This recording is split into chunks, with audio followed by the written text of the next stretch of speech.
G'day guys, welcome back to Supercoach with DR and welcome to the round 19 review. Hope you all had a ripper of a round yourself this week. Now, firstly, I must apologise for not getting the stocky out last week. It was just impossible in the end. Didn't have a laptop to work with, had no internet at home, so I do apologise for that. I'm back on board though now. I haven't got a new laptop yet. I'm borrowing one for the next couple of weeks before I do get a new one. But internet is back.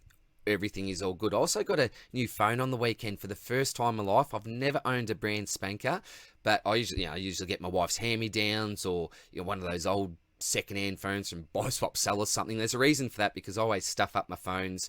I'll drop them somewhere, lose them. It's just terrible. Same with sunglasses. That's why I never buy an expensive pair of either. But look, back to Supercoach. The round score for me, 23-40. So what would you say about that? Pretty mediocre. Went down in the rankings again. This is becoming a common theme, seeing those red arrows. It's not a disaster, just down 96 spots this week. But the season rank now sits at 24-32. And what's the reason for that? Well, look, firstly, I'd probably call myself a pretty conservative type player. Play the safe game, try to play the long game. Always say to other people, it's not a sprint, it's a marathon. And one of the lessons that I really learnt last year, or something that really burnt me last year, was my lack of trades towards the end of the season. So there was some major injury carnage from my side, particularly, I think it was from rounds probably 16 to 20 in particular, where so many of my players just went down and I had to just burn all the trades that I had in the bank. So I didn't want to make the same mistake this year. But the issue with this is that I think that I've been too conservative with my trades. I got home today and went to the toilet, as you do. Sitting down, noticed there was an old toilet roll there that one of the boys hadn't put in the bloody bin. Terrible, my two boys. Had a pen there, being a teacher in the pocket, and I thought to myself, do you know what, while I'm doing my business here, let's get the phone out and do a little bit of maths. And here is the toilet roll that I'm talking about. And there are a couple of moves in the last 4 weeks that I was potentially looking to make, but I didn't pull the trigger. And I just want to let you know what my ranking would be looking like now if I had have actually pulled the trigger. And Spills can vouch for this because I speak with Spills every week about Supercoach. And Spills, you'll be disappointed in me, mate. I didn't go through with the move that I said I was going to last week. But the first move that we'll talk about here, now this was 4 weeks ago, and I think I had 5 or 6 trades in the bank. I wanted to get Patrick Cripps out of my side. The warning signs were there, and there was one bloke who was an absolute thorn in my side. There were probably two.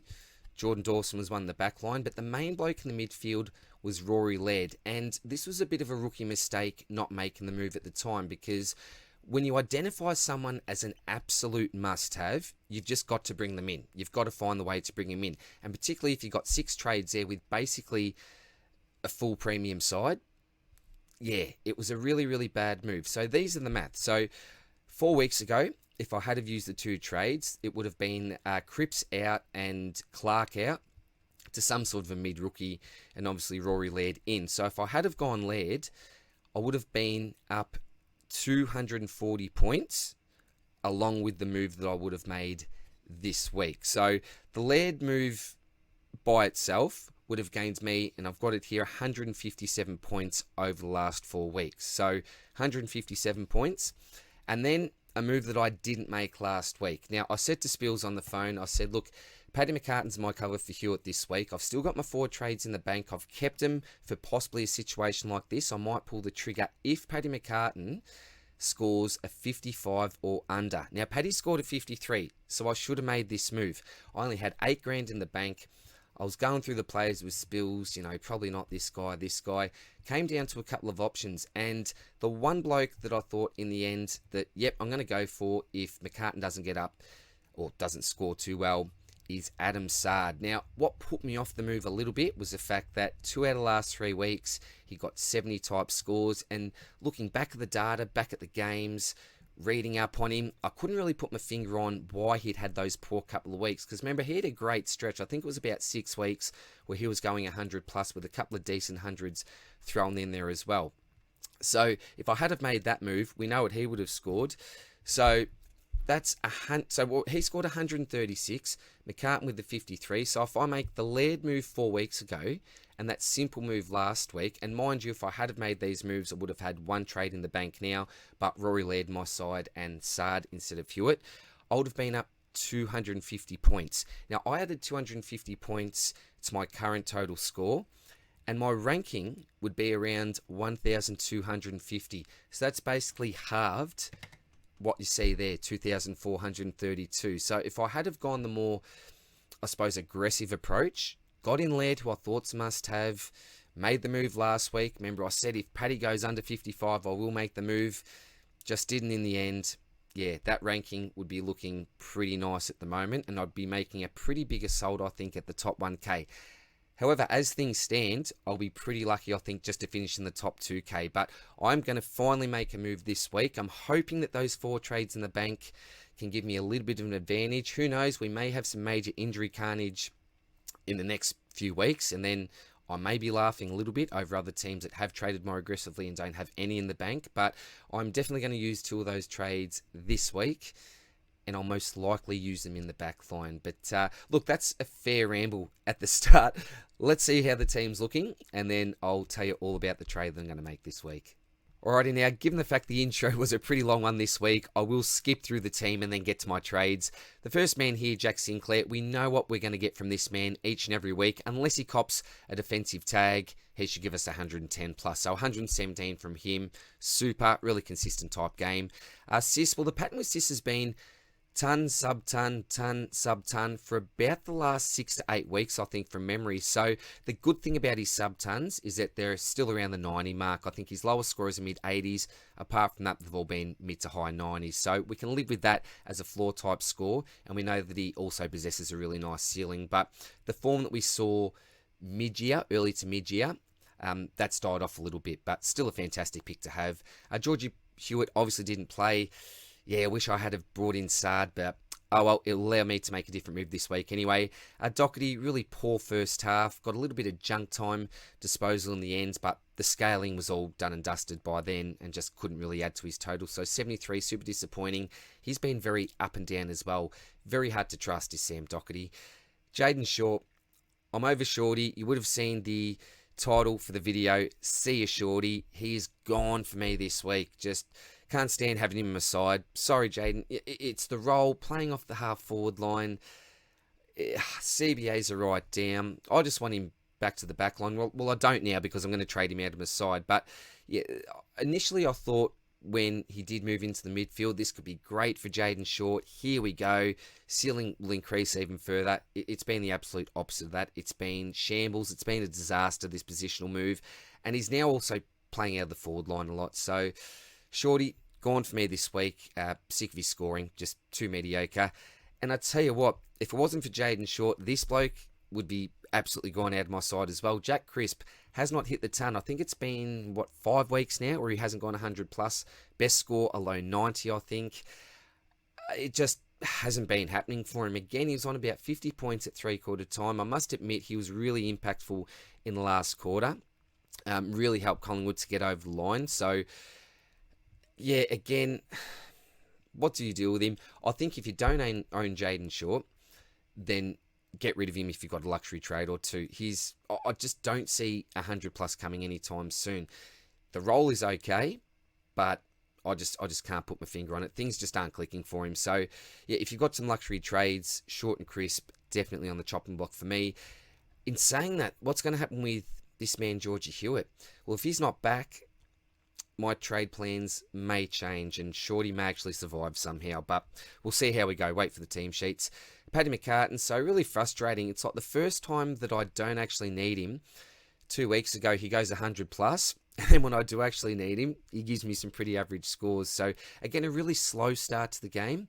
Ended a little bit better than he started. But yeah, if you look at his average, 70.8, I'd like to be getting at least that as cover. I thought this would be a big wild card for me, having Paddy McCartan as cover, but it simply hasn't been. If you had a Ware, he's been doing the same thing. Even Karmas lately has been scoring okay. So yeah, it's been really disappointing, Paddy McCartan's cover, but I suppose still good to have him. He can cover on both lines. Ravelling on too much, aren't I? Clary, 96. Well, I wasn't expecting big things coming back from injury, obviously, with a fractured thumb. Didn't know what his tackling would be like, so I didn't chuck the VC on him this week. Just thought I'll leave him, and glad I did that. Only the 96, but that's okay. The great man will bounce back. Tuke Miller, this bloke has been phenomenal. I think it's been 8 weeks now where he hasn't gone under 100. And if you look back at his scores, he has had some very low scores, so don't get me wrong there. But plenty of 150s, a couple of 160s in there as well. He's got a massive, massive ceiling. So I will definitely look to possibly get him involved in the captaincy loophole this week. We'll see how we go. I might look at the options at the end of the video. Merritt, he's just been phenomenal. So you can see I put the VC on track this week. I thought I'm probably safe to do that because in the form that Merritt's in, surely he's going to go 125 plus for me. So 133 is fantastic. But remember, at 3/4 time, he was on 125 points. So really went missing in the last quarter, which was disappointing. There was a heap of scaling given there. I know towards the end of the game, he was stuck on the bench for a little while, which would have been frustrating. Very frustrating for me as an owner and given the fact he was my captain. But in recent form, yeah, he's becoming very close to a must-have, isn't he? He's been a bad, bad man in the last 5 weeks, and I'm a very, very happy owner here. So, yeah, he's hurting you at the moment, Zach Merritt, if you don't own him. Lockie Neal, an average type game, 123, 126.3 for the season average. So, yeah, he's sort of just, it's an average score from Lockie, isn't it, really? Jack Mcrae, I don't know if I'm going to start Mcrae next year. Too many scores under 100. If you look back to last year, I think he might have had 1 or 2 under the ton for the whole year. Very, very hard to trust. As I mentioned a couple of weeks ago, not disastrous type scores, but it was looking like a disaster, wasn't it, after the first quarter, maybe even the first half, but really got on his bike after that. But by that stage, yeah, he couldn't even scratch to 100, which is disappointing. But, yeah, did end the game well, which is good to see. Track, again, an 81. I was happy to put the VC on him because his recent form against the Dogs has been fantastic. Obviously, the Norm Smith game, then his earlier game in the season, he just dominated. 3 Brownlow votes there. So I was happy to take a chance on him. I thought it's probably going to be a 90, 80 type score or a really big 100. So 81 for him is disappointing, but I suppose his bigger scores are balancing it out over the last month. Bray Shaw, again, super disappointing, a 79, had a couple of clangers in there. Again, one of those players that just left his run too late and had a pretty poor end to the game. Was stuck on the bench for a fair while as well, and that's when a lot of the scaling was given out. So, poor from Bray Shaw, but had a phenomenal year. Not sure if he's still the favourite for the Brownlow or if that's changed over the weekend, but definitely up there if he's not the favourite. And Paddy Cripps actually bounced back this week. I did rate his game. A lot of handballs at the start, which is never ideal. A couple of terrible shots on goal. How's that one where I think he was about 40 to 45 out, should have gone with a drop punt, went around the side for the snap. I don't know where it went, but nowhere near the goals. That was terrible. I think it was out in the full, so really frustrating. You go from potentially 10 plus points for a goal to negative points for out in the full. So that's terrible there. But 118, was it a direct result of Georgie Hewitt not playing? I don't think so, but we know what his average is like without Hewitt in the side. It's pretty nice. So really good to see him bounce back. But again, a player that I'd love to trade out if I could. Clark didn't play. Rioli came on as a sub. And Owens, not sure what's going to happen with him, to be quite honest. I'll be quick here. Mediocre rucks. Darcy with 93. Witts with an 86. I really didn't want to get Jared Witts back into the side. Remember, I did trade him out and got the Nankin. That's probably a trade that I didn't even have to make. But look, it is what it is. He's just been really disappointing lately, hasn't he? But the issue is he got a heap of hit-outs. He really did dominate Big O when it came to the hit-out, but they weren't to advantage. Lots of those got sharked, negative points as we know, so that was a big issue with his game this week. If less of those get sharked, more of those are to advantage, then he's got, a 110 plus type score here. So I think he can turn around, but yeah, not the player that he once was this season. Tickle didn't play. The Bond, this bloke has just gone off tap. You should really look to have him in your VC combo. I think coming up against Geelong this week, I probably won't. I think it's a little bit too risky. But in current form, he is just blowing the competition away, and 652,000 now. He'd surely be in the top 10, I reckon, for average or total points. Phenomenal season from Bontempelli, given the fact that, remember, he was very, very sore, injured earlier on the season, wasn't giving us massive scores like we're seeing now, but just tracking along each week. Yeah, what a man this bloke is. Just a phenomenal player and a great captain as well. Cogs 106. Again, one of these players, he's just tracking along, isn't he? Getting these low type 100 scores, and that's okay. We are missing a Libby here. A Himmelberg has been playing really well, but that's okay owning Cogs, I think. Most of us do, I think. Parker, what do you say about the Parker pick? Very, very mediocre. Not a disaster, but not giving us really what we want from him. 98s, 95s, these type scores. Yeah, it's okay, but a little bit disappointing, I think. What wasn't disappointing is seeing Tim English come back to a bit of form. So 122 points. Fantastic. I'd almost wrote him off this year. I must admit, I almost did. I thought, geez, he's going to struggle to get anywhere near that season average for the rest of the year. But given the fact that he did get a nice 122, looked a lot more dangerous, moving around the ground a lot better, offered more of a contest, that's what I wanted to see. Just a little bit more effort, a little bit more touch. Fantastic. Hopefully he does well again this week. Not sure if Stanley got injured, didn't he, during that game? So I'm not sure what Geelong will do in their rucks, but we know he's never been a great, tap out ruckman to advantage anyway. Brody with a 95. This bloke was going off tap in the first half. I think he was on 70 plus points at half time. This was looking like an absolute banger, a 130, maybe a 140 even if we're lucky, but unfortunately really tapered off in the second half, similar to a Bray Shaw, only on a 95. So really, really disappointing second half from him after a super start to the game. And Dunkley, a 67.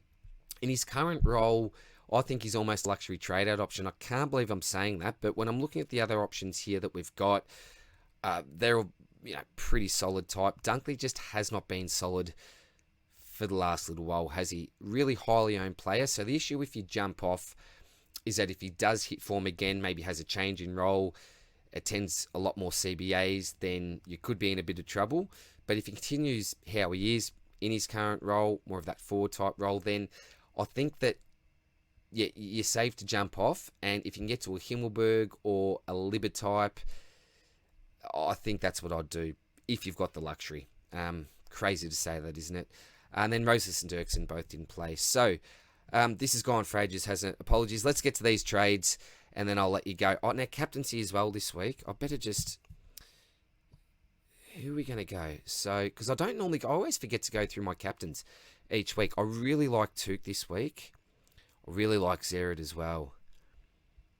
Oliver, probably not. Neil. Yeah, possibly. Possibly against the Tigers. That could be a nice matchup. Go in the game as well. Bray Shaw, no. Sinclair. So ideally, I'd like to go Miller, probably into Zerad. Essendon, if D'Ambrosio doesn't play, here's a loop that I could use. Rioli, if he doesn't get up, but again, it's always risky, isn't it, with that sub? Who's the Bont playing? Geelong, no good. Darcy, I'm not going there. Wits, no way. Can't really trust any of these other guys. This is a tough one. Lockie Neal doesn't really help me. The loop, they're all later type games, aren't they? Ideally, I'd like to do that. See what happens with D'Ambrosio. Don't know where else. Oh, one of them, Melbourne. Maybe Clary. Maybe Clary. Really? Damn, I wish I had Laird. That's probably how I look to go for now, if I can. I'm not sure if I'll be able to. All right, so the trade. See you later, Jade. And I think this is going to be a really obvious one. Now, and this was another reason why I didn't go through with the Saad trade, because I thought to myself, look, if Saad does give me another 70, McCartan's got the 53, whatever it was, then I'm only possibly gaining 20 points for this week. What I could look to do is just take McCartan's score, get short out this week, for a man that has been absolutely killing me when he has been on the field. Hasn't been on the field for the last 4 weeks for obvious reasons. You know the man that I'm talking about. I need to take out Clark as well. It's either Clark or Roses, but I reckon there's a chance that Roses comes back in, probably over Clark. So you know the man I'm going for. Back from suspension, Mr. Tom Stewart. So 562k there. Give me 149 in the bank. And I think that the bloke that I'm going to go with is the cheapest option that you can go. Had a really solid couple of weeks. Cully, complete trades. Let's do it. So 47k in the bank. That'll be handy. Remember, I've got 2 trades in the bank to use as well. Maybe for injuries or maybe another luxury upgrade.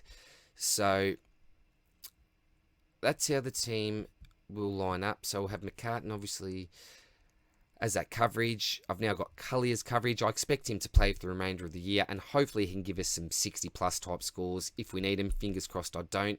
And if I do have another major injury, straight out from now on. I don't know if I played it right with Hewitt, but we'll see what happens.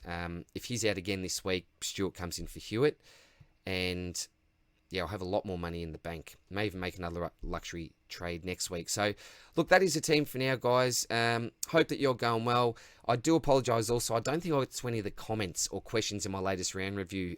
Just didn't have any internet.